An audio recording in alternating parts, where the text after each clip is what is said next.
வணக்கம். செய்திகள் வாசிப்பது தமிழ்ச்செல்வி ரவிச்சந்தர். தொகுதி மறுவரையறை மசோதா முதல்வர் விஜய் தலைமையில் இன்று தமிழக எம்பிக்கள் கூட்டம். சென்னை தொகுதி மறுவரையறை மசோதா தொடர்பாக ஆலோசிக்க சென்னையில் இன்று தமிழக முதல்வர் ஜோசப் விஜய் தலைமையில் தமிழக எம்பிக்கள் கூட்டம் நடைபெறுகிறது. இந்த கூட்டத்தில் திமுக எம்பிக்கள் கலந்து கொள்வார்களா அல்லது புறக்கணிப்பார்களா என்ற கேள்வி எழுந்துள்ளது.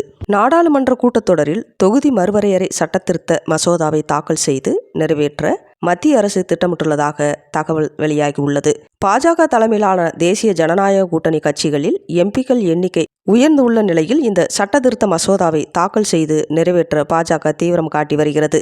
இந்நிலையில் தொகுதி மறுவரையறை மசோதா குறித்து விவாதிப்பதற்காக தமிழ்நாட்டில் உள்ள அனைத்து கட்சிகளின் நாடாளுமன்ற, மக்களவை மற்றும் மாநிலங்களவை உறுப்பினர்களுக்கு தமிழக முதலமைச்சரும் தாவேகா தலைவருமான விஜய் அழைப்பு விடுத்துள்ளார்.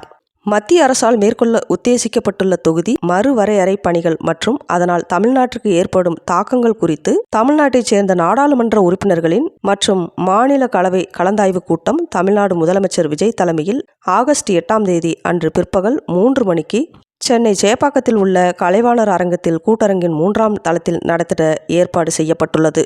இக்கூட்டத்திற்கான அழைப்புதல் டெல்லியில் உள்ள தமிழ்நாடு இல்லத்தின் மூலம் தமிழ்நாட்டைச் சேர்ந்த அனைத்து மக்களவை மற்றும் மாநில கலவை உறுப்பினர்களுக்கும் அனுப்பப்பட்டு உள்ளது. இந்நிலையில் இந்த கூட்டத்தில் திமுக எம்பிக்கள் கலந்து கொள்வார்களா அல்லது புறக்கணிப்பாளர்களா என்ற கேள்வி எழுந்துள்ளது. நிலவன் டிவி செய்திகளுக்காக கொங்கு மண்டல தலைமைச் செய்தியாளர் தமிழ்ச்செல்வி ரவிச்சந்தர். நன்றி, வணக்கம்.